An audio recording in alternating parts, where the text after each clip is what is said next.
Boa tarde a todos. Sejam bem-vindos ao evento virtual SciTalks Ideias que Aprimoram o Supremo. Nesta edição, cuja temática é discriminação etária e direitos humanos dos idosos, nossa convidada é a professora Maria Esther Martínez Quinteiro. Professora da Faculdade de Direito da Universidade Portucalense, em Portugal, atuou também como professora titular de História Contemporânea na Universidade de Salamanca, na Espanha, onde foi credenciada para acesso à cadeira de Ciências Sociais e Jurídicas. Atual diretora acadêmica do Programa de Pós-Graduação em Direitos Humanos do Centro de Estudos Brasileiros da Universidade de Salamanca, a professora Maria Esther é doutora honoris causa em Direito pela Faculdade de Damas e pela Universidade Federal do Mato Grosso do Sul, título que também recebeu da Universidade Nacional Abierta e à Distância da Colômbia. Para fazer a moderação deste evento, contamos com a presença do professor José dos Santos Carvalho Filho, doutor em Direito Constitucional pela Aix-Marseille Université, na França, com estágio de pós-doutorado na Universidade de Salamanca, na Espanha. O professor José Carvalho Filho ministra aulas de Direito Constitucional na graduação e na pós-graduação do Instituto Brasileiro de Ensino, Desenvolvimento e Pesquisa em Brasília. Atualmente, ocupa a função de pesquisador da Coordenadoria de Pesquisas Judiciárias da Secretaria de Altos Estudos, Pesquisa e Gestão da Informação do Supremo Tribunal Federal. Informamos que os participantes poderão enviar perguntas que, de acordo com o tempo disponível, serão respondidas ao final da exposição.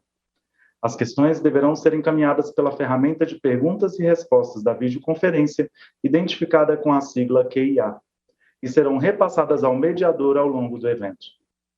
Para iniciar o evento com a temática Discriminação Etária e Direitos Humanos dos Idosos, tem a palavra o professor José dos Santos Carvalho Filho.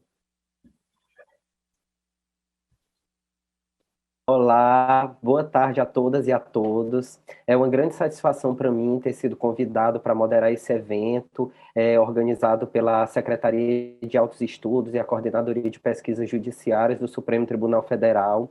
Eu felicito muito pela organização do SciTalks e esse intercâmbio que está sendo feito com a Academia Jurídica no Brasil e também com a Academia Jurídica Internacional, para fazer um intercâmbio de informações e de reflexões sobre assuntos dos mais sensíveis de interesse do Supremo Tribunal Federal, como é o tema que nós vamos debater hoje aqui, que é a proteção de direitos humanos das pessoas idosas. E a reflexão sobre esse tema é especialmente mais sensível na data de hoje, porque nós estamos a celebrar, no mês de junho, um mês de consciência, de consciência e combate às discriminações direcionadas às pessoas idosas.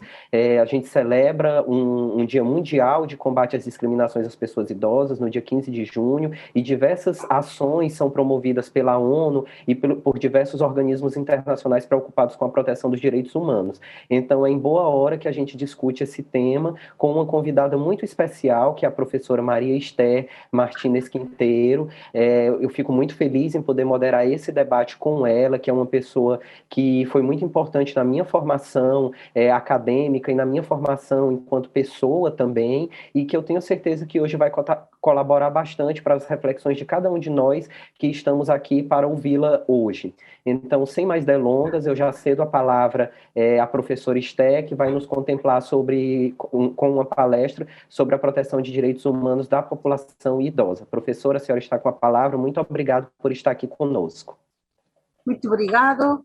Pido que, si faltan 5 minutos para terminar mi conferencia, el moderador me avise para que yo pueda no pasarme de tiempo. Creo que tengo 30 minutos más o menos, por lo que me ha dicho.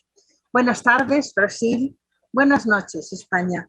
Saludo a las personas presentes en este espacio virtual, particularmente a los miembros del Supremo Tribunal Federal de Brasil, que tanto me honra con su invitación, y a José dos Santos Carvalho Filho, profesor y servidor del STFF, que me contactó y que me hace el honor de moderar este coloquio. Ninguna persona mejor que él. Es una alegría volver a verlo después de mucho tiempo, aunque sea en la tele.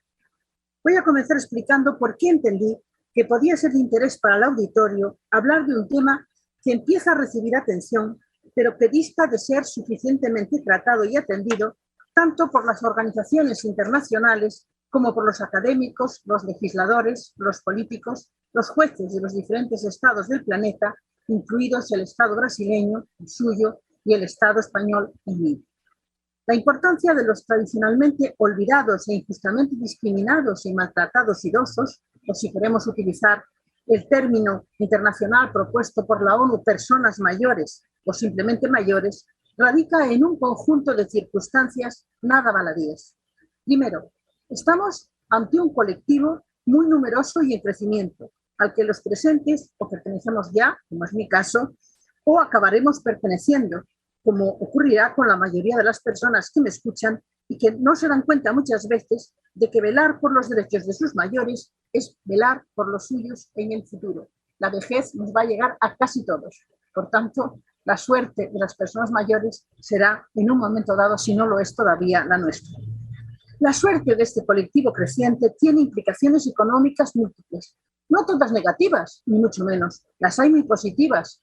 Hay muchas personas mayores que siguen produciendo o son consumidores, un número muy grande de consumidores. Y otras de las implicaciones del colectivo son costosas, pero necesarias. A menudo es necesario invertir en las personas mayores y su desatención médica o material, cuando la precisan, muchas veces pone en riesgo la salud pública, como se vio durante la pandemia del COVID, en que muchas desastrosas e ignominiosas residencias de ancianos se convirtieron en moritorios, en cementerios para ellos o en foques de contagio para todo el colectivo social.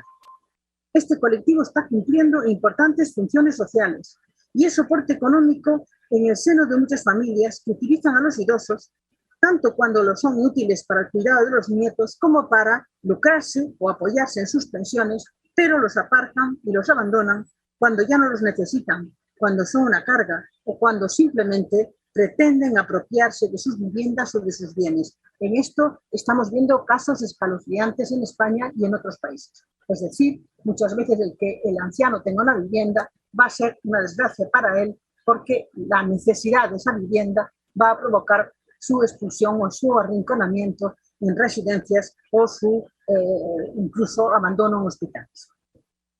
Estamos ante un colectivo vulnerable y maltratado, al que suelen negársele sus derechos, lo que es inadmisible siempre y además antidemocrático.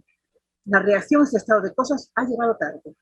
Hay algunas políticas públicas internacionales esperanzadoras. El José Carballo hacía alusión a algunas medidas recientes, normas, planes de acción, guías, memoriales, pero las praxis con los ancianos dejan mucho que desear a escala local y también a internacional. Sin embargo, este colectivo, lo queremos señalar y con eso vamos a terminar, tiene un peso electoral creciente y está empezando a salir de su frecuente inactividad para iniciar movilizaciones y articular reivindicaciones que comienzan a conferirles un peso político que podría llegar a ser mucho mayor que el actual. Son muchos y electoralmente tienen una fuerza creciente. Comencemos por el primer punto. Decíamos que estamos ante un colectivo enorme. El tamaño de este colectivo, denominado de mayores, depende de muchas cosas, de la demografía, del lugar, pero también depende de percepciones sociales que varían con la edad del opinante. Un joven dirá que a lo mejor que una persona de 50 años es mayor. Una persona de 50 años puede pensar que una persona de 70 es mayor y una persona de 70 puede pensar que no es mayor. Y muy a menudo lo piensa así. Por otra parte, estas percepciones sociales pueden ser motivo de que los miembros de mayores sean víctimas de prácticas sociales invisibilizadoras o vejatorias o de abandono. También depende el tamaño del colectivo, como veamos el número de personas, de las normas vigentes, que son las que definen cuándo una persona debe ser considerada idosa o mayor, lo que le hará supuestamente beneficiaria de políticas públicas etarias para mayores en el caso positivo de que las haya, que no siempre las hay.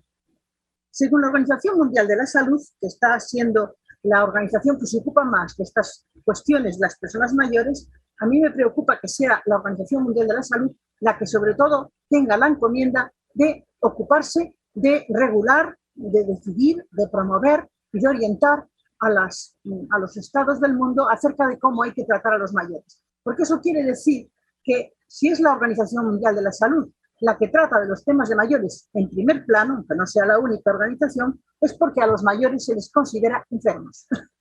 Es decir, el sesgo es un poco revelador que la ONU encomiende una y otra vez a la Organización Mundial de la Salud, sobre todo, el desarrollo de políticas o de orientaciones etarias. Bien, para la Organización Mundial de la Salud,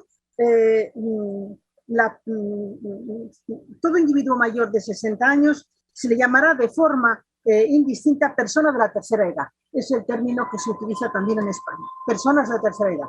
A partir de ese momento tenemos carnés especiales, algunas medidas de apoyo en los comercios, en las empresas, ciertas ventajas en los viajes organizados por el llamado Inserso, que se ocupa de los mayores, etc. Y podemos decir que las personas de 60 a 74 años, según la Organización Mundial de la Salud, serían personas de edad avanzada. Los de 75 a 90 son calificadas personas viejas o ancianas. El término vieja, sin embargo, tiene muchas veces connotaciones negativas. No tiene por qué tenerlo, pero lo tiene. Viejo es ajado, viejo es estropeado, viejo es lo que no sirve en una de las acepciones de la Real Academia Española. Y ya las personas que sobrepasan los años 90 se les denominará, según la Organización Mundial de la Salud, grandes viejos o grandes longevos.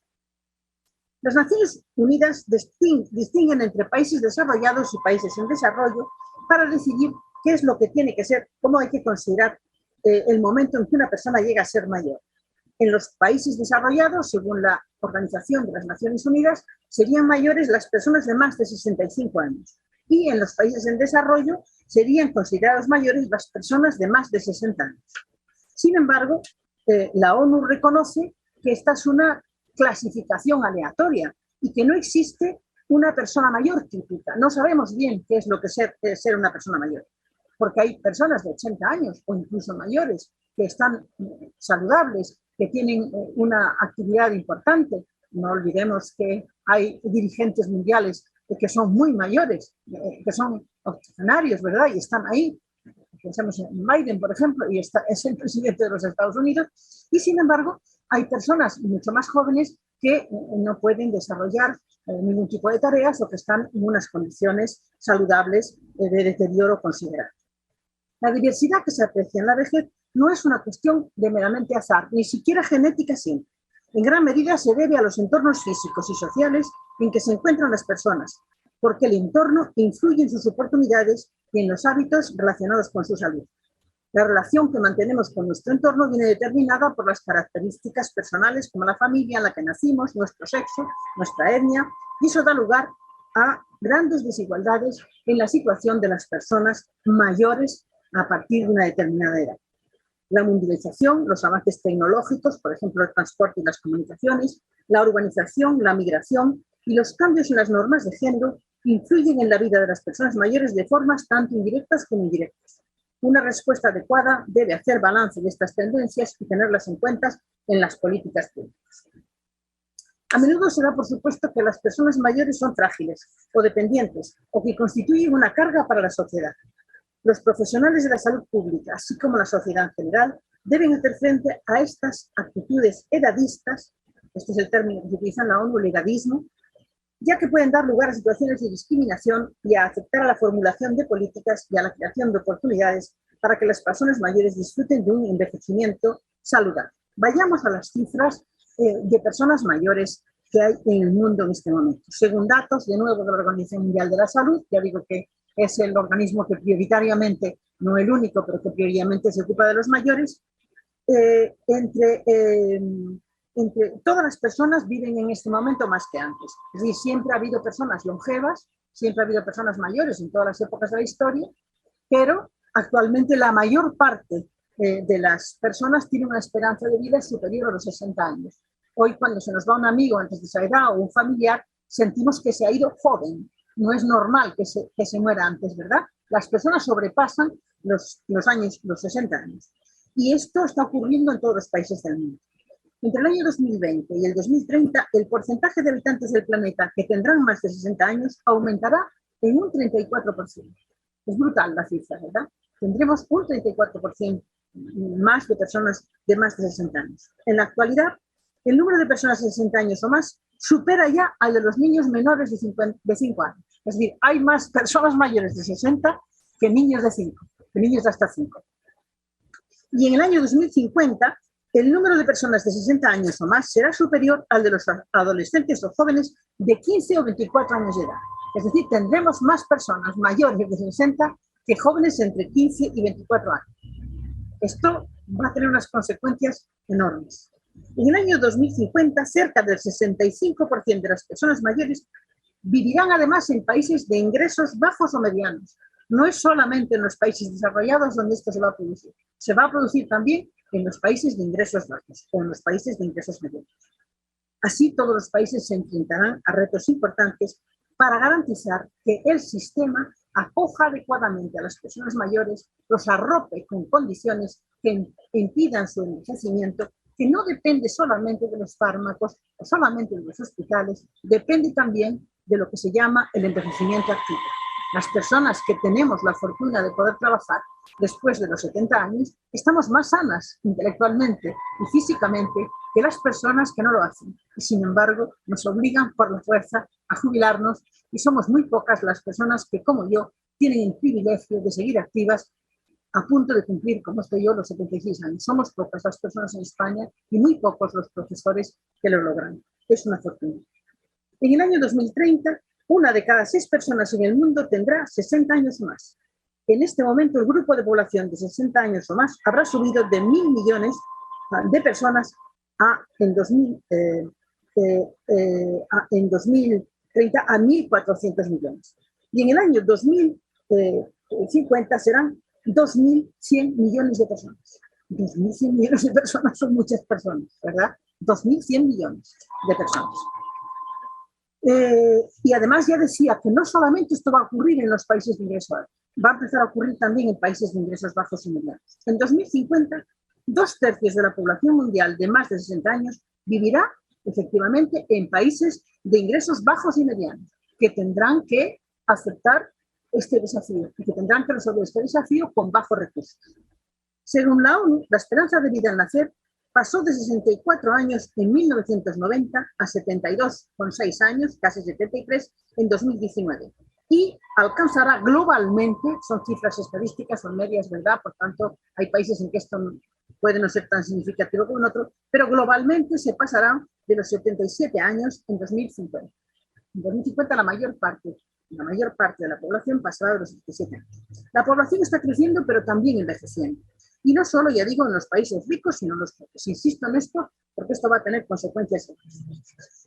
Pese a su cuidada presentación, que pretende no ser alarmista, y plantear en positivo sus cálculos sobre las tendencias y perspectivas demográficas mundiales, el informe Perspectivas de la Población Mundial de 2019, aspectos destacados, que fue publicado por la División de Población del Departamento de Asuntos Económicos y Sociales de las Naciones Unidas, se presentó a la prensa en junio del año 19, se anticipaba que la población mundial podría acercarse a los 10.000 millones de personas en el año 2050 y los 11.000 a finales del siglo XXI, 11.000 millones de personas, si las pandemias y los recursos de la naturaleza, que cuando hay sobrepoblación, digamos, promueve los desastres conocidos, peste, guerra o hambre, y estamos entrando en un proceso así, pero en principio parece que la población va a crecer y habrá una masa enorme de personas mayores.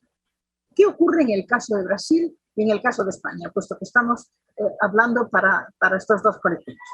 En el caso de Brasil, los ciudadanos brasileños con más de 60 años de edad representaban en el año 2018 el 14,6% de la población. Es decir, aproximadamente un 15% de la población es ya de mayores de 60 años. Es el informe del Instituto Brasileño de Geografía y Estadística, que decía que entre el año 2012 y 2017 la tasa de personas mayores de 60 años había subido del 12,8% al 14,6%, casi hasta el 15%, mientras que los niños de hasta 9 años habían pasado a representar del 14% al 13% de la población. Es decir, el porcentaje de niños va disminuyendo y el porcentaje de personas mayores también en Brasil va a aumentar. ¿Qué ocurre en España? En España, la mitad del crecimiento de la población en los últimos 40 años se ha producido en el grupo de mayores de 60 años. Hoy hay 10 millones de habitantes más que en el año 1977 en España. España es un país anda en torno a los 47 millones de habitantes, pero el de mayores de 60 años es con diferencia el grupo que más ha crecido, pasando algo más de 5 millones a superar los 11 millones y medio. Algunas estadísticas hablan de en torno a 9, 10 millones, otras de 10 millones y medio mayores de 60 años. Hay un debate de cuál es el límite biológico de la vida humana, que algunos científicos sitúan en los 105 años y otros entre los 90 y los 122. Recientemente hemos visto alguna persona que llegó hasta esa edad. Por desgracia para ella, yo creo, porque los 122 años se llega mal, pues es muy difícil llegar bien a estas edades. En todo caso, aunque hay alguna situación aislada, parece ser que hay algún caso de 125 años, esto no es en absoluto normal. El límite biológico de la vida es consustancial a la especie humana y no variable, salvo en los márgenes de esa horquilla apuntada. A lo mejor podemos pasar de los 100 años pronto, no sé si para bien o para mal, pero en todo caso, estas son edades que no las alcanzarán muchas veces. Sin embargo, hoy es más fácil aproximarse a ese límite que en el pasado, gracias a las mejoras alimentarias, higiénicas, médicas, tecnológicas, prestacionales y, curiosamente, esto se celebra. Es decir, mucha gente dice, yo quiero vivir muchos años, pero aquellas personas que dicen que quieren vivir muchos años y que es bueno vivir muchos años y que la longevidad es algo a celebrar, muchas veces sienten, al mismo tiempo que dicen que quieren ser mayores y llegar a vivir muchos años, sienten desprecio por las personas mayores que tienen a su lado, las marginan, las abandonan, las desprecian y atentan contra sus derechos humanos, lo que parece un contrasentido. Es decir, lo que estamos viendo es cómo la ONU señala que es un vicio actual importantísimo el llamado edadismo, un fenómeno suicida, un problema mundial, y se calcula, según los informes de la ONU, que 1 de cada 2 personas en el mundo tiene actitudes edadistas. 1 de cada 2. La mitad de las personas del mundo tiene actitudes edadistas, es decir, desprecia a las personas mayores. Las desprecia o las invisibiliza o no las considera.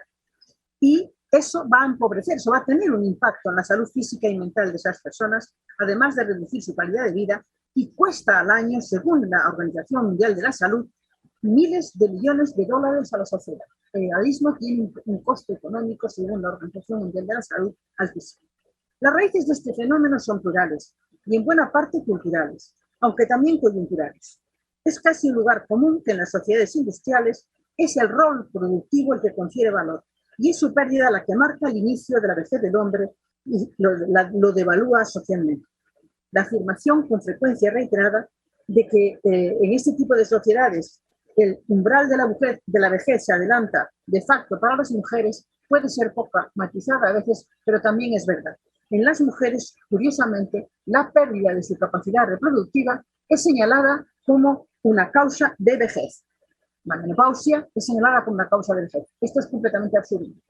Una mujer que a lo mejor tiene la menopausia a los 52 años y empieza a ser considerada mayor o vieja, no tiene sentido, salvo que efectivamente la mujer no tenga más que una función que no es la productiva, sino exclusivamente la reproductiva, y efectivamente la pierde con la menopausia.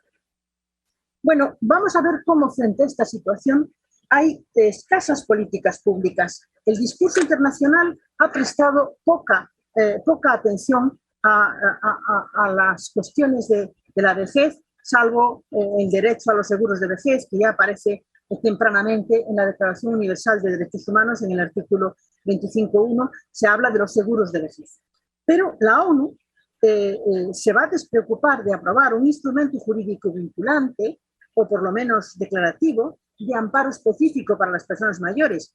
Curiosamente, la ONU tiene estos documentos específicos para los migrantes, los tiene para las mujeres, los tiene para los niños, los tiene para los indígenas, la Declaración de los Derechos de los Indígenas, los tiene para las personas con discapacidad, pero deja inexplicablemente en el cajón de los recuerdos el proyecto de Declaración de Derechos de la Vejez, que lo presentó Argentina en el año 1948, y se limita a elaborar un plan de acción internacional sobre el envejecimiento en Viena en el año 1982, a adoptar en 1991 unos principios, los principios de las Naciones Unidas en favor de las personas de edad, etéreos, difusos, posibilistas. No tengo tiempo de hacer un análisis de sus principios pero no son demasiado interesantes, fue a proclamar en el año 1999 el Año Internacional de las Personas Mayores, a hacer una declaración política y un plan de acción internacional sobre el envejecimiento en Madrid en el año 2002, y entre el año 21 y 30 se ha proclamado ahora la década para el envejecimiento saludable. Estas son fundamentalmente las proclamas o las acciones de la ONU.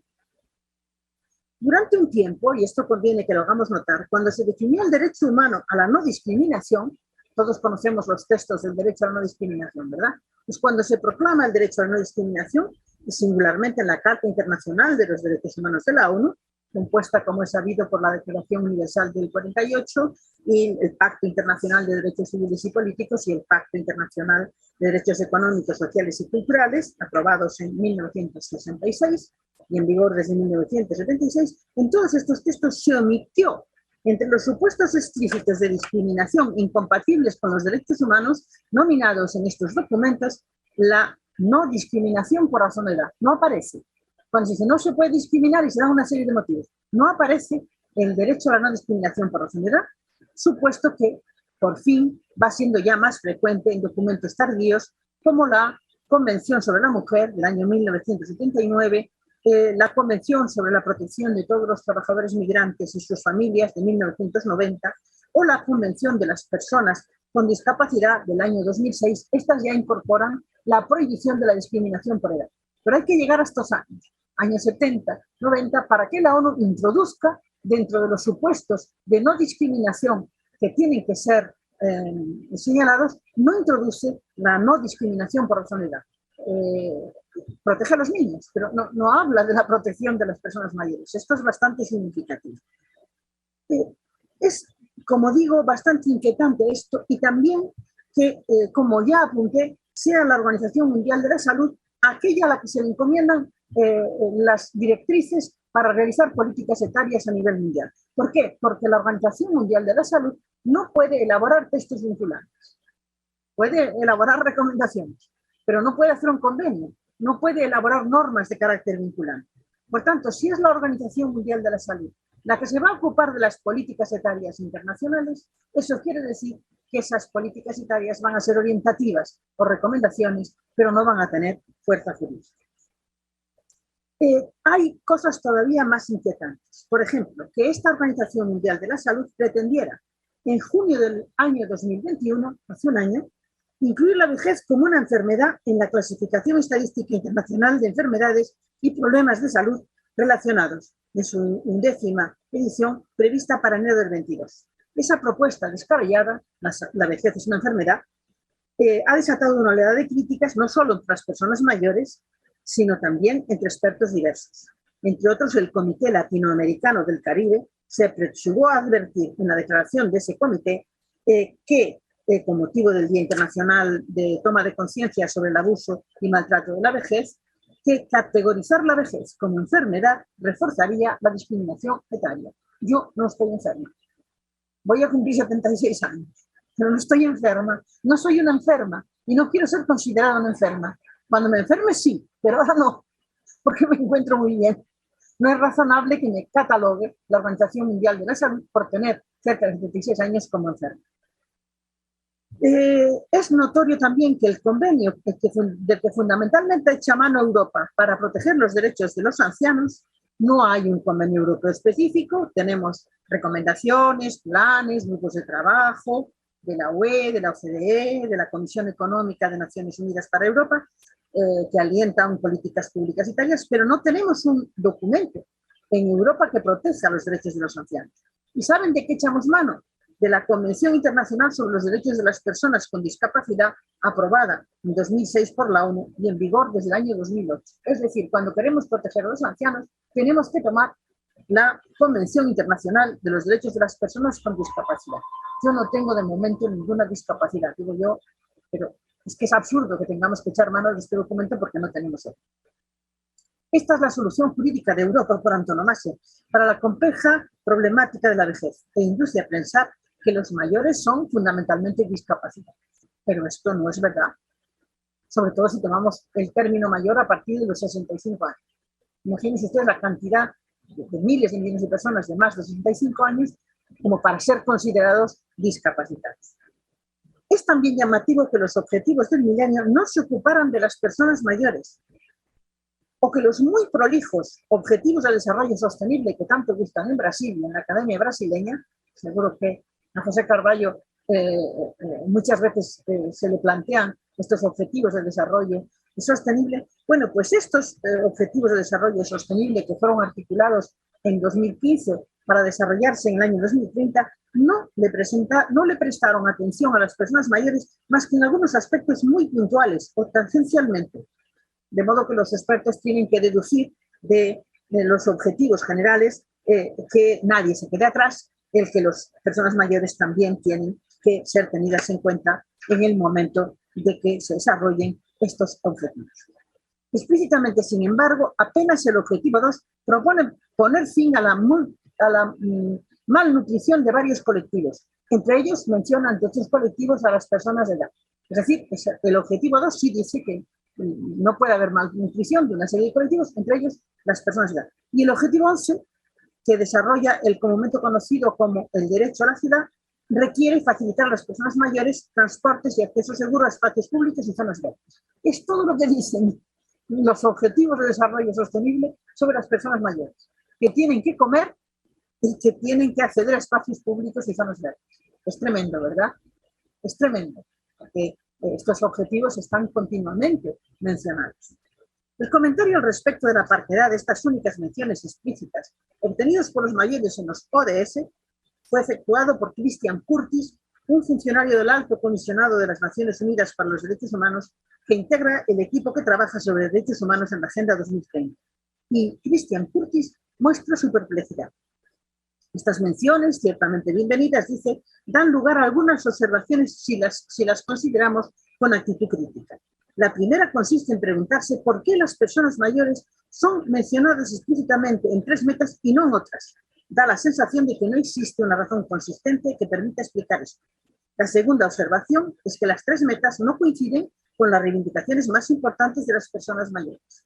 Si se hubiesen tomado en cuenta estas reivindicaciones, sería esperable encontrar, por ejemplo, alguna mención explícita a la salud, la protección social o la eliminación de la violencia y el abuso. La violencia contra las personas mayores es un problema gravísimo, gravísimo, que no se tiene en cuenta y que apenas se habla. En todo caso, dice él para consolarse, mejor es esto que nada y bien está que aparezca en ello. En materia de preocupación normativa a favor de los mayores, los países de América Latina y el Caribe, no habiendo madrugado tampoco mucho, tampoco es que muy pronto se ocuparan de estas cuestiones, pero han sido más diligentes que la ONU. América Latina ha sido más dirigente que la ONU. Y han articulado diversos planes, estrategias, declaraciones y cartas recogiendo el guante del Plan de Acción Internacional de Madrid sobre el envejecimiento del año 2002 que mencionaba hace un momento. En el año 2003 se elabora la Estrategia Regional de Implementación para América Latina y el Caribe de un Plan de Acción Internacional de Madrid. En el 2007, la segunda conferencia intergubernamental sobre el envejecimiento en América Latina y el Caribe formula la llamada Declaración de Brasilia. En 2009, la Organización Panamericana de Salud elabora un plan de acción sobre la salud de las personas mayores, incluido el envejecimiento activo y saludable. Me encanta esto del envejecimiento activo. Me parece que solo tenemos derecho a atención si estamos enfermos. El mismo año se aprueba la Declaración del Compromiso de Puerto España, pero el evento más destacado del periodo, según la CEPAL, a mí me gusta mucho cómo trabaja a veces la CEPAL, fue la tercera conferencia regional intergubernamental sobre envejecimiento en América Latina y el Caribe, organizado por el gobierno de Costa Rica y la CEPAL, que se llevó a cabo entre el 8 y el 11 de marzo de 2002. Como fruto de esta reunión se adoptó la Carta de San José sobre los derechos de las personas de América Latina y el Caribe. Estas iniciativas indican una progresión hacia la defensa de los derechos de los adultos mayores en América Latina, hasta el momento, sin embargo, mediante textos no vinculantes. Conviene decir, no son textos vinculantes, pero son textos importantes. El 15 de junio del año 2015, y esto sí es muy importante, después de 6 años de negociación, se elabora la Convención Interamericana de Derechos Humanos de las Personas Mayores. Este es un instrumento jurídico por el momento poco ratificado. Tenemos que decir que apenas 7 países han ratificado esta importante convención. Esto es curioso. Tienen ustedes una convención, pero pocos países que la ratifiquen y esto va a ser un problema. Pues bien, esta convención, solo ratificada por 7 países de los 35 que tiene la OEA, que tiene en su haber que en su artículo 5 prohíbe explícitamente la discriminación por edad de la vejez y que da igual tratamiento a los derechos civiles, políticos y sociales de los mayores y que es jurídicamente vinculante, ambiciosa, holística, aunque obre en su cuenta el sometimiento de los derechos específicos que reconoce a los ordenamientos jurídicos internos de los países miembros de la Convención y el posibilismo que entraña el establecimiento de un principio que a priori no tendría por qué ser malo, pero lo es de facto porque produce mucha morosidad, que es el principio de progresividad. Estos derechos de los ancianos son tratados desde el punto de vista de la progresividad, es decir, en la medida en que se puede y a medida que va siendo posible.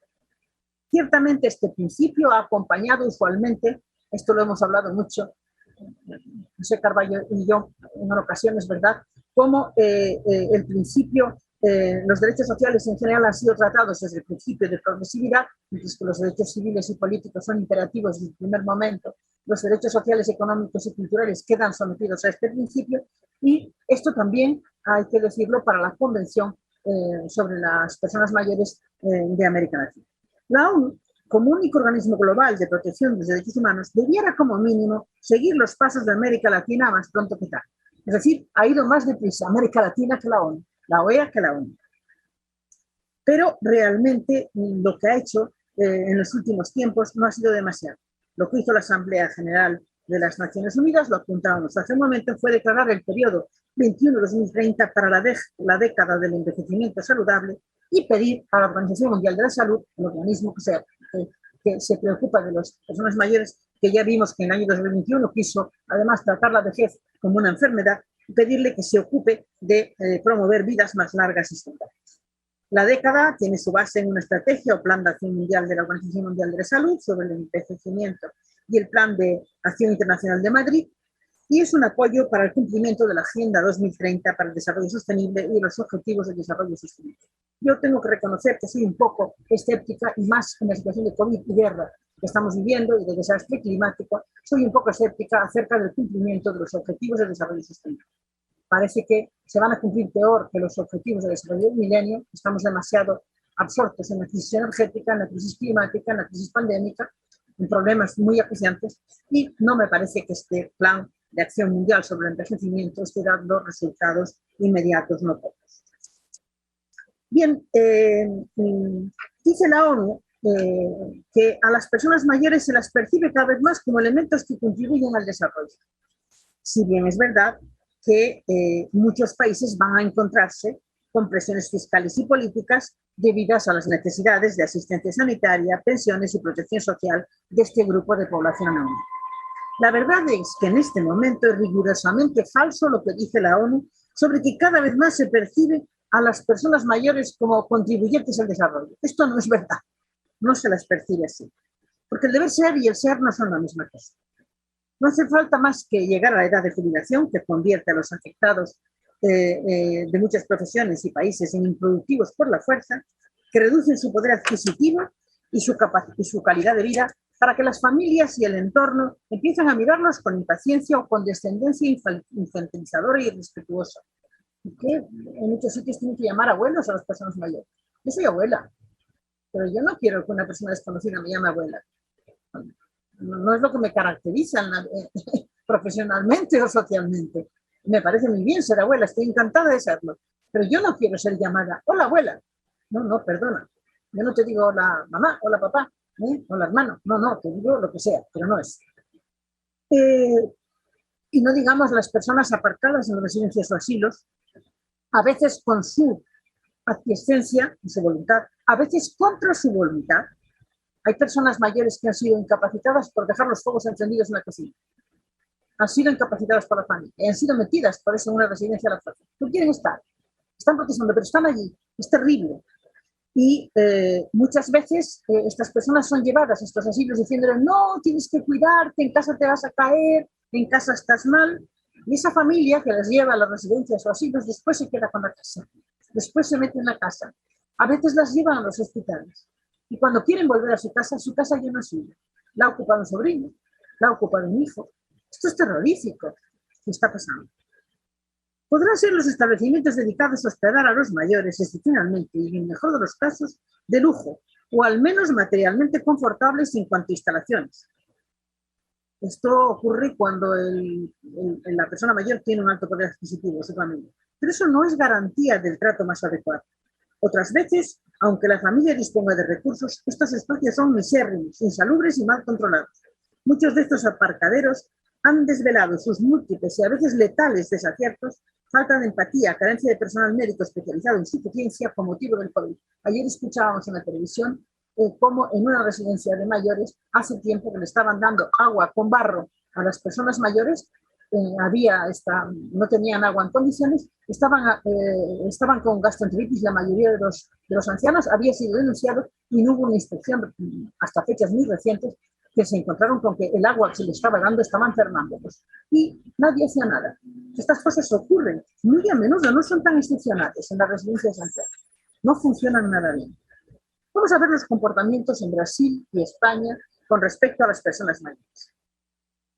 En marzo de 2020, Amnistía Internacional solicitó para España, con razón, una ley estatal que establezca un modelo residencial que garantice los derechos de las personas mayores residentes en todo el Estado. Y es verdad que se han tomado algunas medidas y se han hecho algunos intentos de reforma, pero estas medidas tropiezan con resistencias. Durante la pandemia del COVID, la discriminación sanitaria de las personas mayores ha sido frecuentemente en muchos países y dentro del mío España, en diversas comunidades autónomas, un escándalo documentado por Amnistía Internacional, divulgado por los medios de comunicación audiovisuales o aireados por la prensa. Ha sido llevado ante los tribunales o están en anuncio de seguir ese camino, cuando los hospitales se vieron desbordados por el número y gravedad de pacientes. ¿Qué hicieron los hospitales?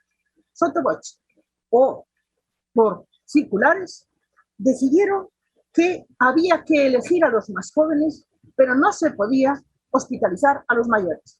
Durante la etapa del confinamiento de marzo a junio del 2019, yo estuve encerrada en mi casa y sabía que si yo, a mi edad, o mi marido, contraíamos el COVID, no seríamos tratados en los hospitales, no nos recibirían en los hospitales, nos devolverían para casa sin herramientas para no morir asfixiados. Es decir, si contraíamos el COVID en esos meses, simplemente moriríamos y se desarrollaba con gravedad, moriríamos. Tengo una amiga que estaba en un hospital, en una cama, y cuando empezaron a llegar los jóvenes, la mandaron para casa y murió asfixiada en casa. Porque era mayor, nada más, porque era mayor. Esto es terrible, porque tú puedes decidir hacer viaje, si no hay camas, diciendo quién de estas personas tiene más probabilidades de sobrevivir.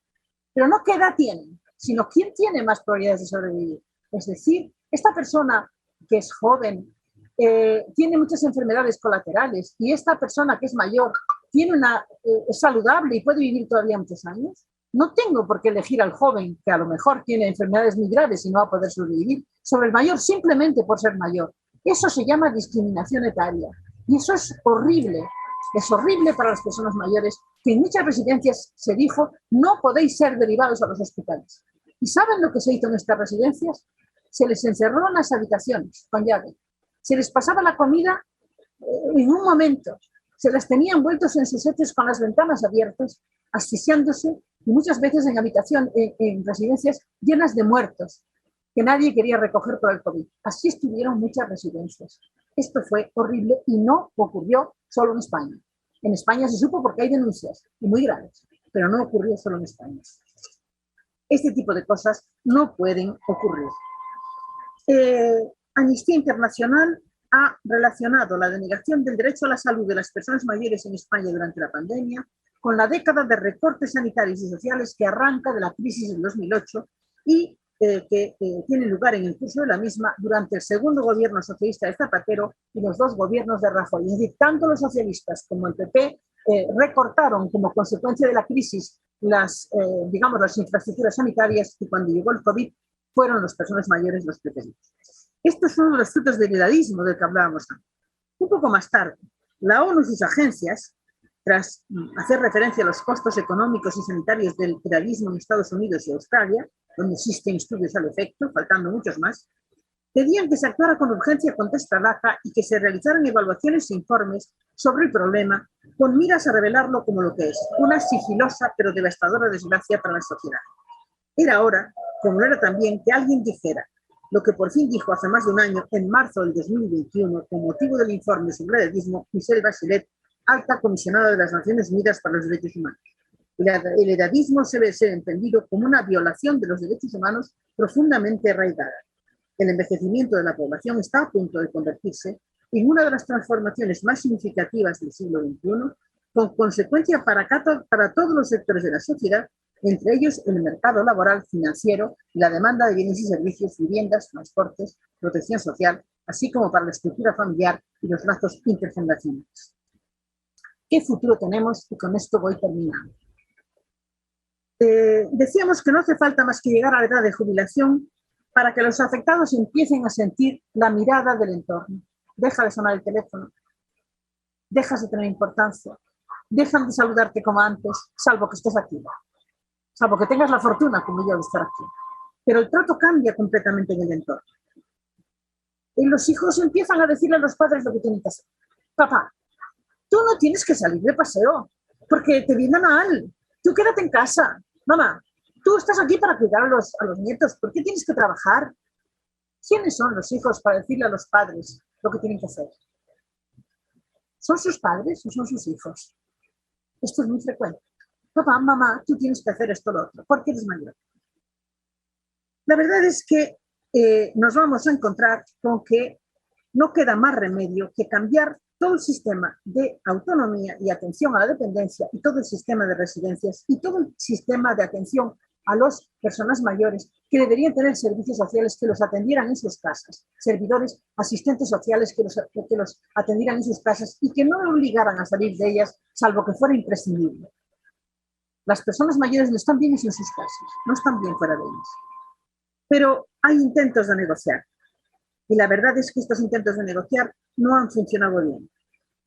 Podemos ver, por ejemplo, cómo en mayo del año 2022, la ministra Ione Belarra, que es de Podemos, es ministra de Derechos Sociales y Agenda 2030, presentó un borrador para un nuevo sistema de acreditación estatal de las residencias, que tenía una exigencia muy grande. Es que una persona mayor con una dependencia grande precisa 3 empleados para ella, cada 8 horas uno.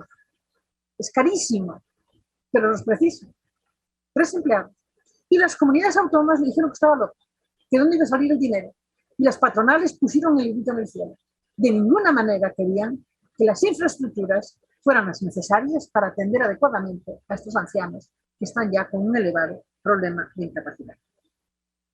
Bien, ¿qué ocurre con Brasil? Yo voy a remitir a una tesis doctoral, que es una tesis que ha hecho una doctoranda mía que se llama Jaqueline da Silva de Sousa, que es procuradora federal contra la Universidad Federal Rural de Río de Janeiro, que hizo un estudio sobre la protección legal de los ancianos en la era Lula, en la primera era Lula.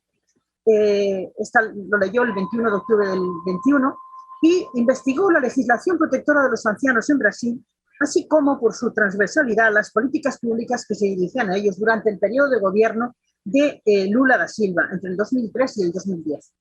Y sus conclusiones fue que Lula da Silva, el PT en principio no estaba tan interesado en los problemas del edadismo de las personas mayores, más bien estaba interesado en los problemas de pobreza, aunque estos afectaban a la mayor parte de las personas mayores, pero en un momento determinado la presión internacional y la herencia de Ciro Enrique Cardoso van a llevar a Lula a asumir la necesidad de tomar medidas en el terreno de la discriminación etaria, lo cual produjo un salto cualitativo en los instrumentos legislativos y administrativos brasileños destinados a proteger los derechos e intereses de los mayores en Brasil. Remito a la tesis doctoral de Jaqueline da Silva Sousa, que pienso que es muy válida. Ella explica que las demandas de la sociedad internacional pesaron mucho en ninguna, pero el caso es que la normativa avanzó, sobre todo en términos comparativos, en relación a lo que había antes y a lo que había después. Otra cosa fueron las praxis. ¿Qué praxis importantes hay en Brasil para proteger a las personas mayores? Pues ocurre como en España, no demasiadas.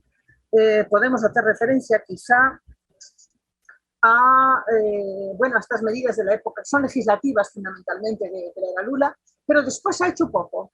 Es decir, esa época fue la época del de las medidas legislativas, sobre todo atendiendo a los parámetros internacionales. Actualmente, ¿qué medidas está teniendo el país? Pues creo que muy pocas. Está la reforma de la ley de pensiones de Bolsonaro, que la conocen seguramente muy bien en el Supremo Tribunal Federal, porque afectó a los jueces, ¿verdad? Afectó también a los servidores públicos del sistema federal.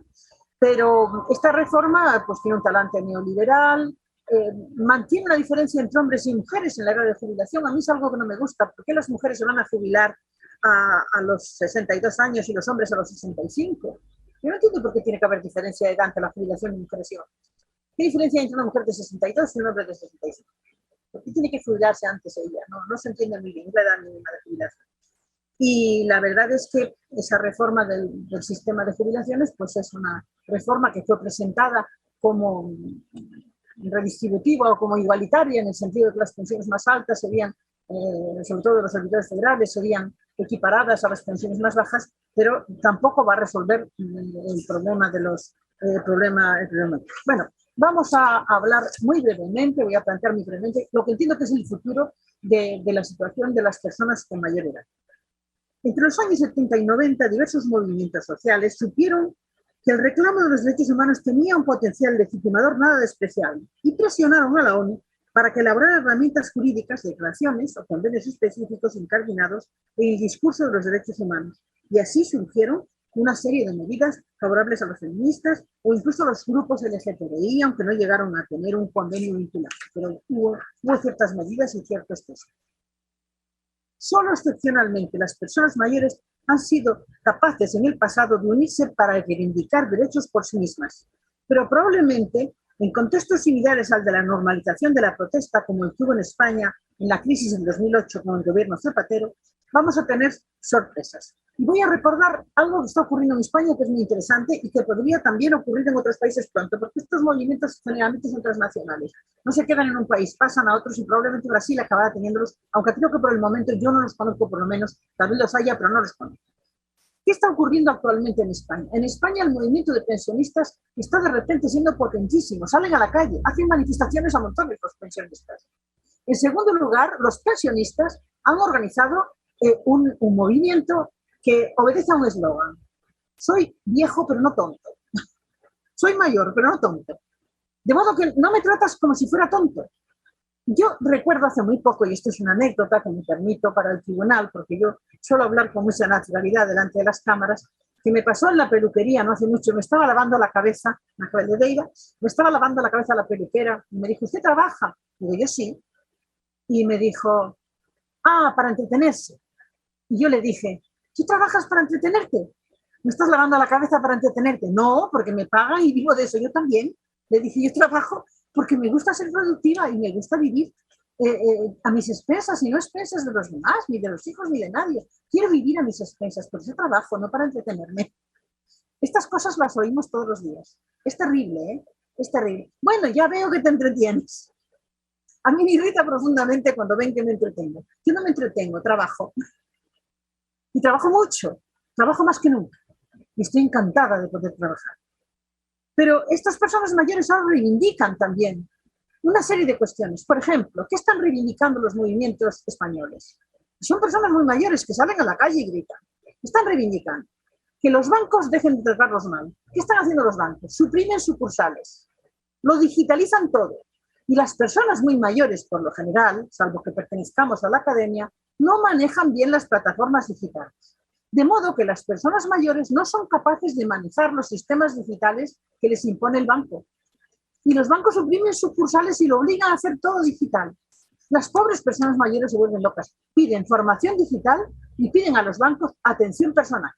Y tienen razón, porque los bancos están llenos de las pensiones de esas personas y se están alimentando de las pensiones de esas personas que son un capital enorme necesario para los bancos. ¿Y qué han amenazado? ¿Con qué han amenazado a las personas mayores? O retiramos las pensiones, o retiramos los fondos. Entonces los bancos de repente han empezado a tratar mejor a estas personas mayores. Han empezado a recibirlas, han empezado a ponerle un asesor, han empezado a acompañarlas a los cajeros para enseñarles cómo manejar, han empezado a cambiar. Y han ido a ver a la ministra, y la ministra los ha recibido. ¿Y por qué los han recibido la ministra? ¿Por qué en España no se atreven los gobiernos a tocar las pensiones? Están con muchas ganas, pero no se atreven. Pues porque los pensionistas son muchos. Y es que los pensionistas son una cantidad enorme de votantes en este momento. El gobierno que se atreva en España, que lo hará pronto porque hay crisis, pero el gobierno que se atreva en España a tocar las pensiones pierde las elecciones. Somos muchísimos las personas mayores. Las personas mayores no solo somos un grupo, en este momento el grupo de mayores de 60 años es con diferencia, ya decía, el grupo que más ha crecido y representa a una de cada cuatro personas españolas y a uno de cada 3 votantes. Un tercio de los votantes somos personas mayores. Eso no es ninguna bromita. Un tercio de los votantes. Y somos personas que vamos más a votar que los jóvenes. No dejamos de votar. Un tercio de los votantes. No es broma. ¿Y qué piden estos electores? También piden una modificación de las leyes de herencia. Yo se lo comentaba a José Carballo. ¿Sabéis lo que están pidiendo las personas mayores? Que cuando los hijos no atiendan a los padres, no los vayan a ver, no les presenten a sus nietos, o los abandonen, o los meten por la fuerza en residencias, o les roben la vivienda, que está ocurriendo mucho, entonces los mayores no tendrían por qué aplicar la legítima y no tendrían por qué dejarlos como herederos forzosos, que es lo que ocurre hoy. Están pidiendo una modificación de las leyes de herencia y creo que lo van a conseguir. Un montón de padres furiosos, abandonados por sus hijos, no visitados por ellos, solos, piden una modificación de las leyes de herencia. ¿Por qué un padre abandonado, maltratado, al que le han pegado, al que lo han metido en una residencia, al que le han robado sus bienes, al que le han hecho de todo, va a dejar herederos forzosos a sus hijos? ¿Por qué los hijos tienen derecho a la herencia de los padres? ¿Por qué? Están pidiendo una modificación de las leyes de herencia, están pidiendo una modificación de las leyes bancarias, están pidiendo una modificación del sistema de pensiones, están empezando a pedir muchas cosas, infraestructuras, están empezando a pedir muchas cosas. Y si las personas mayores, que son un tercio de los votantes en España, se empeñan y se mantienen como hasta ahora, ahora tenemos una revista. La revista es floja, se llama 65 y más. Pero yo la he celebrado porque es una revista para personas mayores. Hasta ahora teníamos revistas para mujeres, revistas para hombres, que suelen ser un desastre. Pero ahora tenemos una revista para personas mayores que tampoco es muy buena, pero la idea no es mala. Es decir, ¿qué estamos viendo? Estamos viendo que el 40% de los apoyos del Partido Popular, que es la derecha en España, proviene de los mayores de 65 años. Pero también hay una parte muy importante de votantes que van al PSOE, al Partido Socialista Obrero Español. Por tanto, ni el Partido Socialista Obrero Español ni el PP, los dos grandes partidos del antiguo bipartidismo, pueden olvidarse de las personas mayores. Somos electores, estamos movilizados, estamos empezando a protestar. La ONU tendrá que hacer algo, los jueces también. ¿Y qué pueden hacer los jueces? Aplicar los documentos internacionales cuando existan, aplicar el convenio para las personas mayores del 2015, que está presente en la OEA, conocer esos documentos internacionales. ¿Cuántos jueces conocen de verdad los documentos que hemos mencionado ya aquí? Los planes de acción, las propuestas, los discursos orientativos o incluso los textos de carácter vinculante. El tema de las personas mayores no está en la agenda judicial, pero los jueces también serán personas mayores. También llegarán ahí. También les tocará un día. De modo que los jueces también tienen que ocuparse de las personas mayores, como los políticos, los legisladores, como la sociedad civil, como los hijos, como las familias. Las personas mayores no somos un desecho al que tirar y al que abandonar. Podemos vivir 25 años desde nuestra jubilación o 30. ¿Ustedes saben lo que es vivir 30 años en la discriminación y en el abandono? 30 años en la soledad, 30 años sin ver a tus hijos, sin ver a tus nietos, sin recibir afecto. 30 años. El que haga eso con sus padres merece que se lo hagan a él. Merece recibir lo que da. Y el sistema político y judicial tiene que empezar a cambiar y tiene que empezar a aplicar la idea de que una persona mayor, por ser mayor, no pierde sus derechos civiles, políticos, sociales, económicos y culturales. No pierde su derecho al trabajo, no pierde su derecho a la vivienda, no pierde su derecho a estar activo o no debería perderlo. La verdad es que las normas que nos obligan a jubilarnos por la fuerza, como es el caso de España, en donde yo no puedo trabajar en España porque pierdo la mitad de mi pensión que pagué durante años, esas normas algún día tendrán que ser modificadas. Claro está que hay poco trabajo y hay que repartirlo, pero 30 años de vida, desde los 65 hasta los 95, 30 años es un tercio de nuestra vida. 30 años sin hacer nada, 30 años sentados al sol, 30 años envejeciendo y atontándose y estupidizándose, porque no podemos hacer nada y somos abuelos, 30 años en que solo servimos para cuidar de los nietos o para ayudar económicamente a la familia cuando tiene apuros. Esto no puede ser más. Esto tiene que cambiar.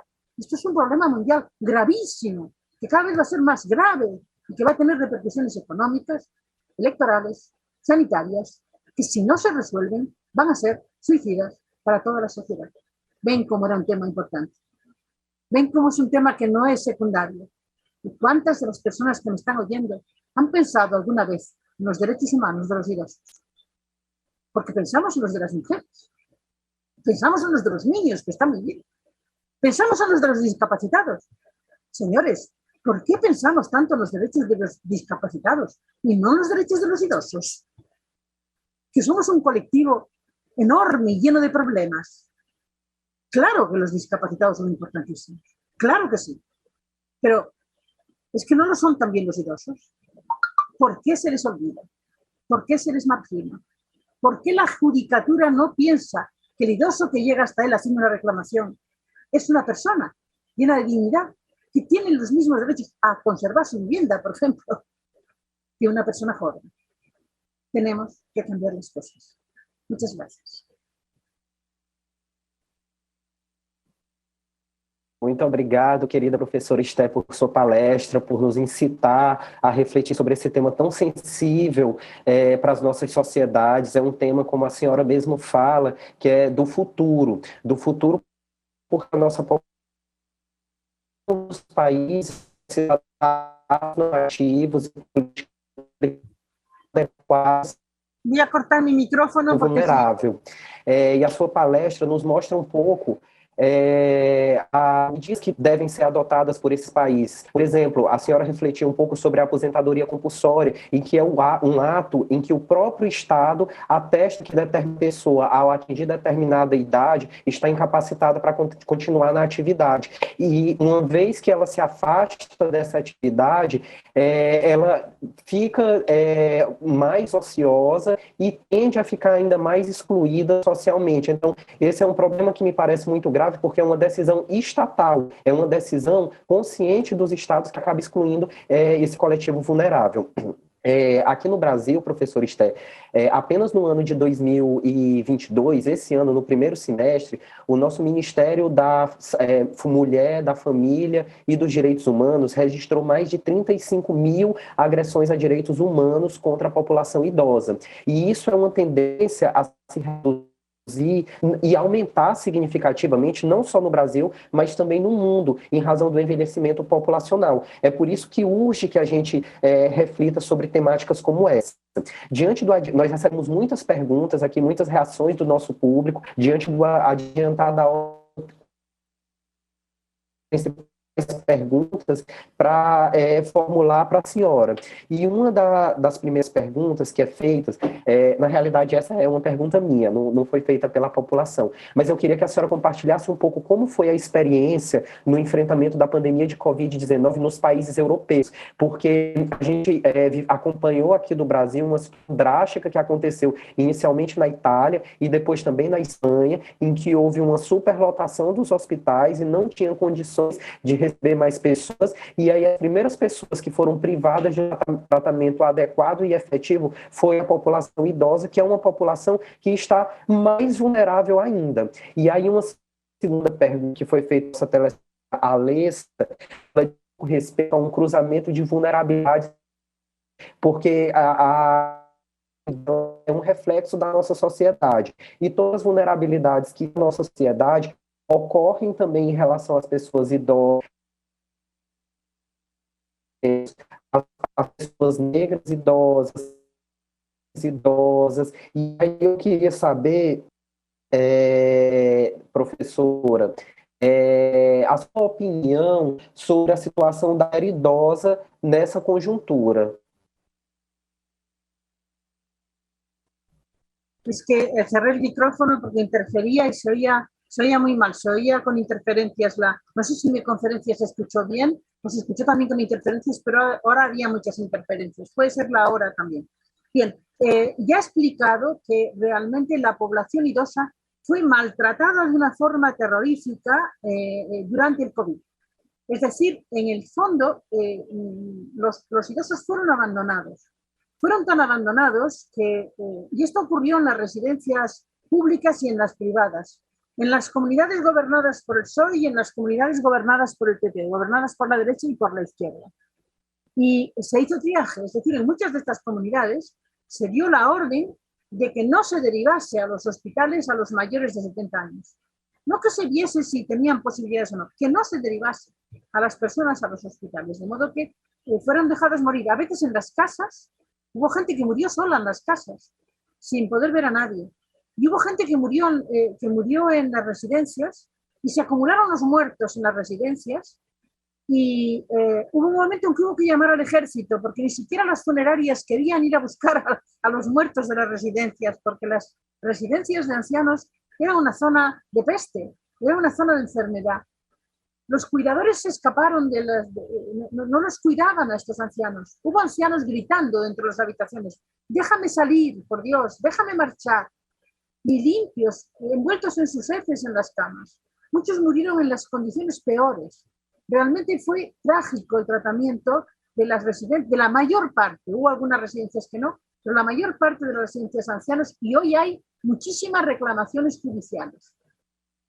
Los familiares de estos ancianos no se les permitió visitarlos durante el COVID, no se les permitió. Pero es verdad que muchos de estos familiares metieron en las residencias a sus familiares, a sus padres o a sus madres, porque eran mayores y les molestaban y no sabían qué hacer con ellos, en el momento del COVID, sabiendo lo que estaba pasando en las residencias. Era condenarlos a muerte, meterlos en una residencia en aquel momento. Y después han pedido indemnizaciones muchos de ellos. Es decir, ahora la culpa la tiene el Estado o los tiene la comunidad autónoma, pero ¿para qué lo metiste en una residencia? Es verdad que a veces no hay recursos en las familias, hay que reconocerlo, a veces no hay recursos. Pero ¿cómo es posible meter en una residencia durante el COVID a una persona mayor sabiendo lo que le puede pasar?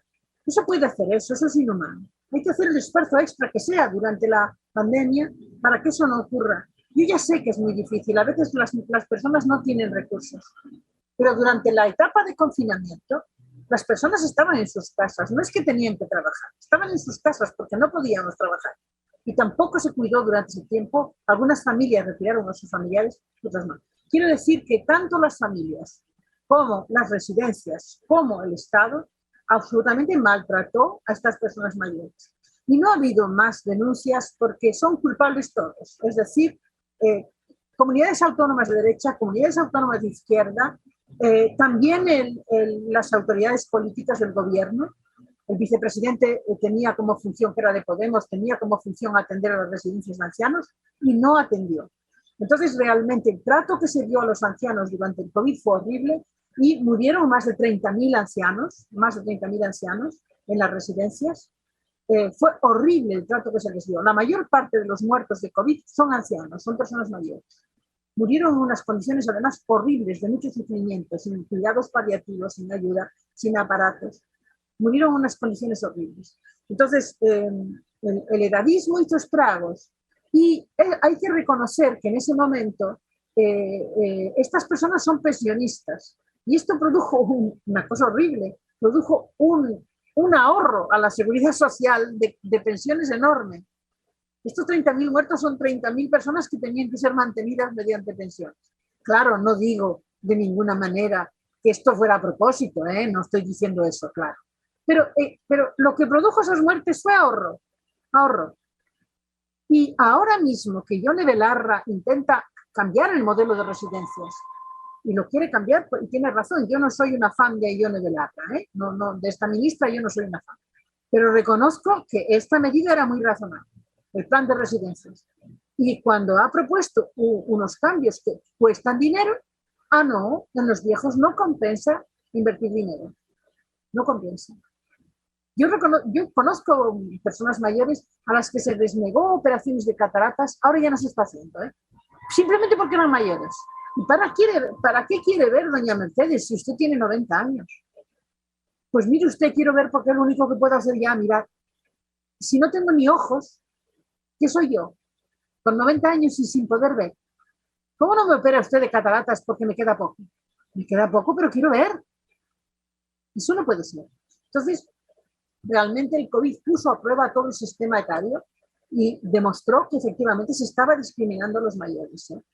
Y los mayores normalmente, por ejemplo, también se vieron casos en que los mayores los maltrataban en las residencias, les pegaban o no les daban las pastillas que tenían que darles o los ataban o les hacían cosas tremendas. Entonces, esto todo ha salido a la luz ahora y nos estamos dando cuenta que espero, yo desde luego no quiero ir a una residencia, lo tengo clarísimo después de las cosas que he visto, no quiero, prefiero morirme, lo tengo muy claro, no quiero ir a una residencia, tengo miedo. Son centros que la mayor parte de las veces dan un trato dramático a las personas. Hay residencias buenas, hay gente buena en las residencias, yo no digo que todas, no se puede decir eso, pero que hay muchísimas residencias, estamos descubriendo en ellas todavía ahora, se están descubriendo cosas tremendas, tremendas. Entonces, el COVID ha puesto de relieve que no sabemos qué hacer con las personas mayores, especialmente aquellas que tienen discapacidad o dependencia. Esas no sabemos qué hacer. Y con las otras tampoco. A las otras las condenamos a la inactividad. Y claro, la jubilación compulsoria es una medida para proteger a los jóvenes para que tengan empleo. Pero yo digo, es que una persona mayor no tiene derechos. Es que una persona mayor puedes decirle, oye, mira, como tienen que tener trabajo los jóvenes, tú no puedes trabajar. Pues no sé, habrá que tomar otro tipo de medidas, reparto del trabajo. No sé qué medidas habrá que tomar. Pero desde luego no es para que trabajen los jóvenes, tú no puedes trabajar, eso no es un argumento. Eso no es un argumento, porque la actividad es salud. Porque la gente que está inactiva enferma. La gente que entra en las residencias, al cabo de unos días de estar en la residencia, ha perdido capacidades. Ha perdido capacidades. El cerebro necesita estar activo. Entonces, tenemos que cambiar completamente la concepción de los viejos. Los viejos o las personas mayores, viejos no se puede ni decir, pero las personas mayores, decimos, las personas mayores tienen derechos. Tienen derechos. Y hay gente que dice, no, por caridad o por fraternidad. Y yo les contesto, no. El viejo no tiene que tener caridad o fraternidad. No. Tiene derechos, que es distinto. Yo no quiero que me digan, ay señora, como usted es mayor, la voy a cuidar, pobrecita. No, mire usted, me tiene usted que dar mis derechos, porque los tengo porque soy una persona. No pierdo mi condición de persona por jubilarme. No pierdo mi condición de persona por tener 70 años. Porque a lo mejor llego a los 90, no quiero estar 20 años sin derechos. Quiero tener derechos, derecho a la salud, derecho a la vivienda. Por ejemplo, el derecho a la vivienda es importantísimo. Tú no puedes incapacitar a una persona mayor porque la familia lo pide y meterla en una residencia porque tiene 80 años y porque el hijo no sabe qué hacer con ella. Eso no se puede hacer. Si esa persona puede estar en casa, que es importantísimo para ella porque el entorno es importantísimo para no perder el sentido de la vida a las personas mayores, tiene derecho a estar en casa. Nadie puede decir, tú vete. Ahora las incapacitaciones desde septiembre del año pasado son muy difíciles en España, ya no se pueden hacer. Se pueden nombrar un curator o un tutor que tiene que hacer lo que tú querrías que te hiciera. Pero felizmente ahora ya no se puede incapacitar a una persona. Pero hasta septiembre del año pasado, es que yo conozco familias que han incapacitado a sus padres estando muy bien de la cabeza, porque tenían olvidos. Eso no se puede hacer. Y los jueces tienen que impedirlo. Es muy importante. Ahora, ¿qué persona mayor va a los jueces y le dice, mi hijo me ha hecho esto? ¿Qué persona mayor denuncia al hijo? Conozco personas mayores que los hijos le han dado palizas y no son capaces de denunciar, porque son sus hijos. Es muy difícil denunciar a tu hijo. Pero hay un movimiento de personas mayores que quieren no solo denunciarlos, que quieren incluso desheredarlos. Y yo creo que las leyes de herencia van a cambiar, no sé cuándo, pero creo que van a cambiar. Si el movimiento de personas mayores sigue adelante, creo que van a cambiar. Todo esto hay que modificar.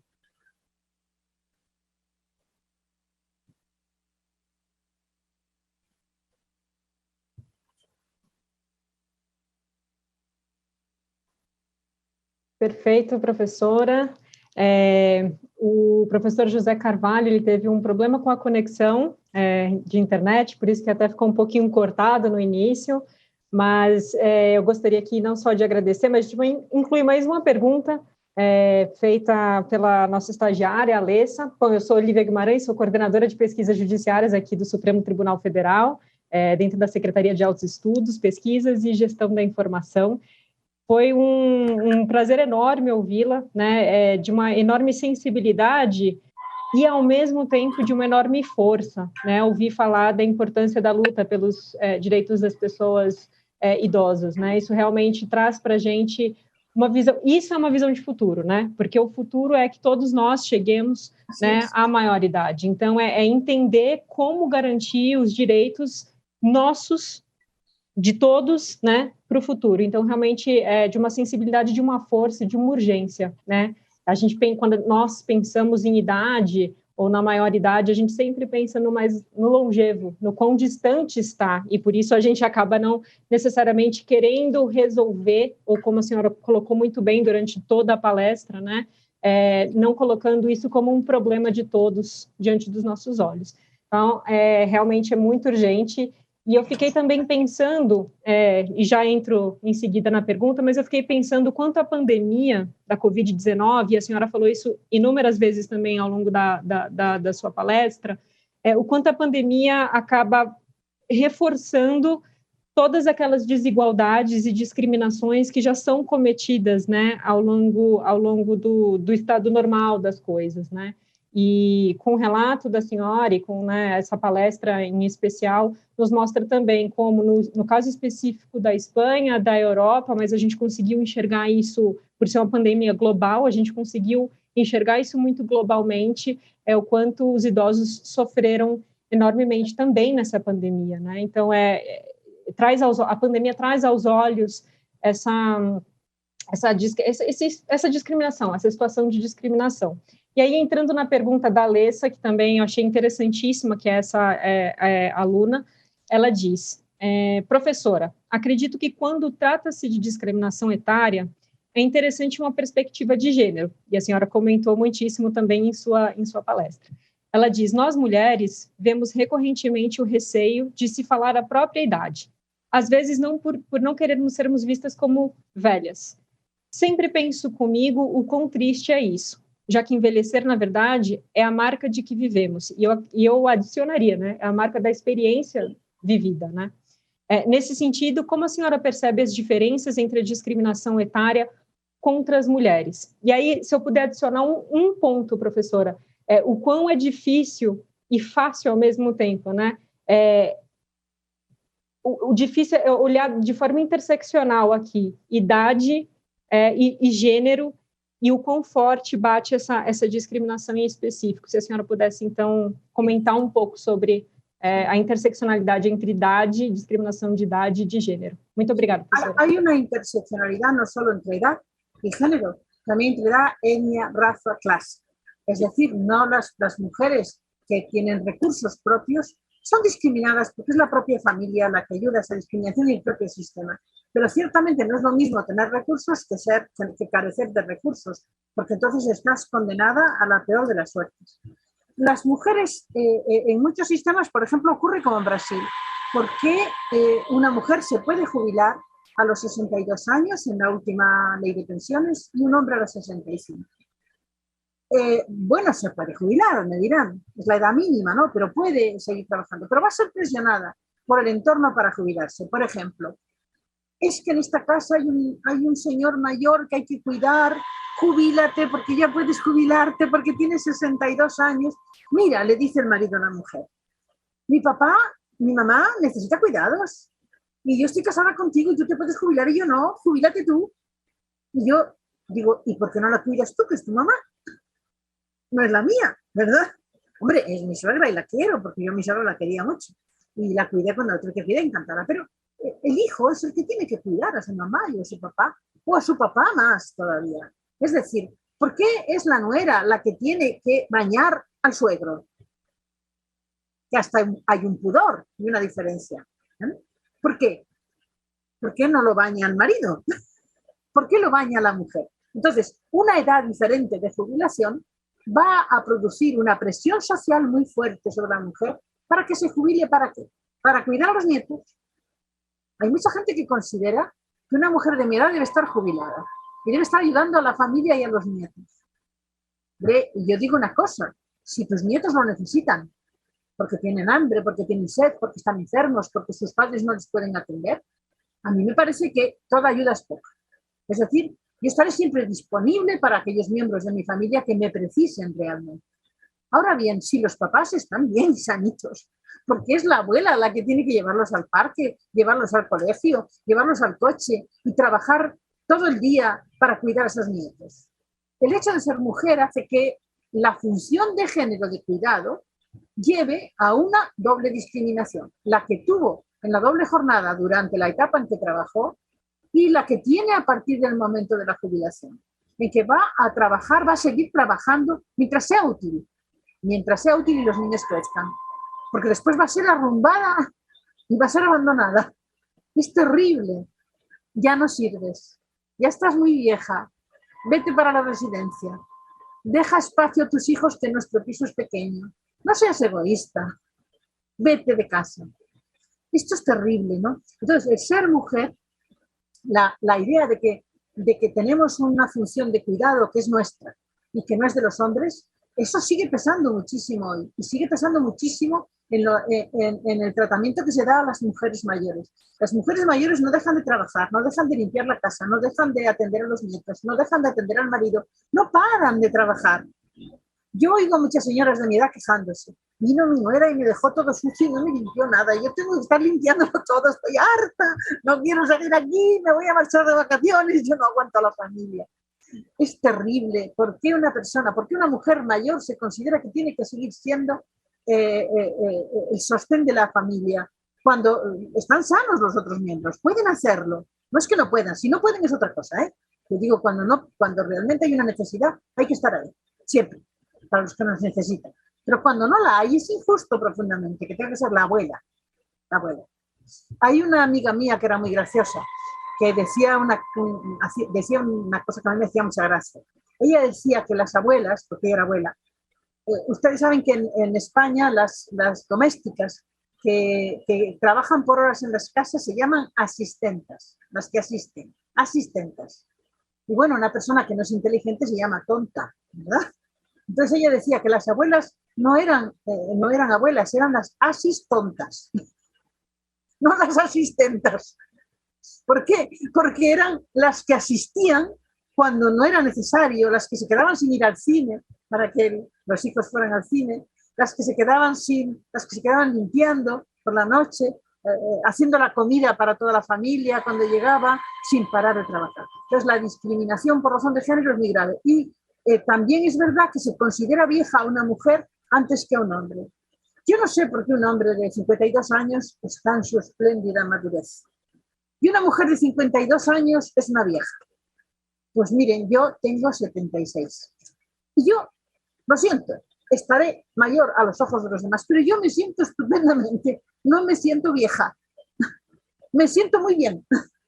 Y por tanto, no estoy dispuesta a que, porque no puedo tener hijos, que efectivamente no puedo quedar embarazada, yo sea menos que una mujer que puede quedar embarazada. Lo que me define a mí, yo fui madre, a mucha honra. Me encantó ser madre. He sido creo que una buena madre. Y he querido mucho a mis hijos. Quise tener hijos también. No solo, también. Pero no tengo por qué renunciar a mi trabajo. No tengo por qué ser considerada mala madre por trabajar. Porque ningún hombre es considerado mal padre por trabajar. Porque una mujer tiene que ser considerada una mala madre por trabajar fuera de casa. Es tremendo. Hace poco oía a una chica joven que me decía, es que soy una mala madre porque no atiendo a mis hijas. Digo, ¿cómo que no las atiendes? Es que van a la guardería. Digo, bueno, ¿y qué les pasa? Las veo muy bien. No les pasa nada. Las hijas de las madres que trabajan no están peor, ¿eh? O los hijos de las madres que trabajan, yo no he visto que tengan traumas, que estén peor, que sean más torpes, que estén peor atendidos. No. A mí me dijeron una vez, ¿tú qué quieres? ¿Tener hijos o trabajar? Yo dije, las dos cosas. ¿Tú qué quieres? ¿Ser la señora D o trabajar? Digo, yo no quiero ser la señora D, quiero trabajar. Yo quiero estar casada, quiero a mi marido. Mucho, y que Dios me lo conserve mucho tiempo. Está muy malito hace poco, ¿eh? Pero eso no quiere decir que yo quiera ser la señora D. No, yo soy Esther Martínez Quinteiro, nunca fui otra cosa. Nunca fui otra cosa. Y por supuesto con mis amores, con mis hijos, con mi marido, claro. Eso no es obvio. Pero la discriminación etaria es una cosa terrible para las mujeres. Es doble. No eres reproductiva, no sirves. Oye, ¿por qué? No eres reproductiva, no tienes derecho a relaciones sexuales. Oye, si no quiero, no, pero si quiero, ¿por qué no? Ah, no hay cosa peor. Un viejo verde es horrible, pero una vieja verde es peor. Eso oí yo un día y digo, ¿por qué? Vamos a ver, primero, si el viejo es verde, hace bien. Y si la vieja es verde, también. Si le gusta, le gusta. A mí qué me importa qué edad tiene. Eso es injustísimo. Para las mujeres, en ese sentido, estamos mucho más construidas. Toda la discriminación de género, toda la función de cuidado, la diferencia de edad, la consideración de vejez, es mucho peor en el caso de las mujeres. Y su retirada de la vida pública se hace en beneficio de la familia y en perjuicio de la persona. Y después, cuando la madre se pone chocha, porque acaba loca, dicen, está chocha, la residencia. Es terrible, es terrible. No se dejen, ¿eh? Las mujeres no se dejen. Professora, se ficar o bicho corre, né? Como é que diz ditado aqui no Brasil, que fica, enfim, resumindo, mulher sempre tem um problema da discriminação, e essa questão da discriminação etária interseccional com classe, raça, realmente é algo que a gente tem que ter uma atenção muito maior. A fala da senhora é muito forte, traz não só uma visão pessoal, porque o pessoal é político, isso é super importante, então agradeço também enormemente por toda a sua palestra. Para nós do Supremo Tribunal Federal foi uma honra ouvi-la, e certamente isso ficará aqui, né, como lições e reflexões para todos nós, especialmente aqueles, né, e aquelas da área jurídica. Então, receba todo o nosso agradecimento aqui em nome da Secretaria de Altos Estudos, Pesquisas e Gestão da Informação. Eu gostaria de agradecer enormemente também ao professor José Carvalho, que nos acompanha, ele ainda está aqui, só que a questão da conexão está bastante oscilante, mas agradecer enormemente pela mediação aqui ele. José, professor José, muitíssimo obrigada por sua participação. E, bom, passo a palavra novamente à professora para palavras finais, digamos assim. Professora, muitíssimo obrigada. Uma boa noite a todos e todas. Boa noite, estou muito obrigado ao Supremo Tribunal Federal.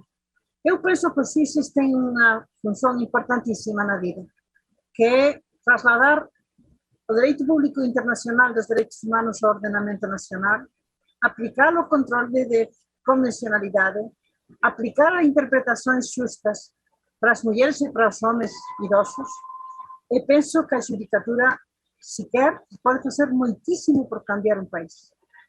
Então, é muito importante que a judicatura esteja ao dia, que conheça bem os problemas sociais importantes como esta dos idosos, que não é o único problema, há muitos problemas, né? Mas este é também muito importante, porque afeta a milhares de milhões de pessoas. E durante muitos anos, não há milhões, durante muitos anos. Então, para mim, foi muito interessante poder falar isto para o tribunal. Eu, quando falei a primeira vez com José dudava, não? Este tema vai interessar às suíças. Eu disse, deveria interessar-lhes, por a conta que eles têm a eles mesmos, por o seu futuro, ainda que não quisieran pensar nos demais. É que vocês, senhores juízes, vão a ser idosos também. E vão a ver o que é bom. E vão a ver o que é bom. Então, hasta por egoísmo, mas também por solidariedade, e também por respeito à democracia, e por respeito aos direitos humanos. Os idosos têm direitos. Os idosos não têm compaixão. Os idosos não têm fraternidade, solidariedade, amor, beneficência. Sim, tudo está bem, né? Aí que ter todos esses sentimentos. Mas tem que ter direitos e reconhecimento dos direitos. Os suíços são os que vão reconhecer os direitos. Os que vão justiciar-lhes os direitos sociais, os direitos dos idosos. Ainda que na Convenção de 2015 digam que esses direitos têm que vir regidos por o princípio de progressividade. Temos que compreender que há direitos dos idosos, que é a comer, que é a saúde, que é a ter um nível de vida saudável, Esos não podem ser progressivos, têm que ser imediatos. Há direitos que não podem esperar. Já se sabe que agora há direitos sociais que não podem esperar. Para os velhos tampouco podem esperar. Muito obrigada pela oportunidade. Por falar dos meus congêneres, da gente da minha idade, que é gente que eu tenho muita sorte, mas muita gente a meu redor não tem essa sorte. Me dá muita pena da gente que não tem essa sorte, que não tem reconhecimento de direitos. Isso é terrível. Não há democracia sem reconhecimento de direitos das pessoas. Muito obrigada por escutar-me. Fico muito feliz de poder falar aqui. E agradeço muito ao professor José Carvalho que aceitara o meu tema. Muito obrigada. Agradecemos a todos pela participação. Com a devida autorização, declaro encerrado este evento. Tenham todos uma boa noite e um excelente final de semana.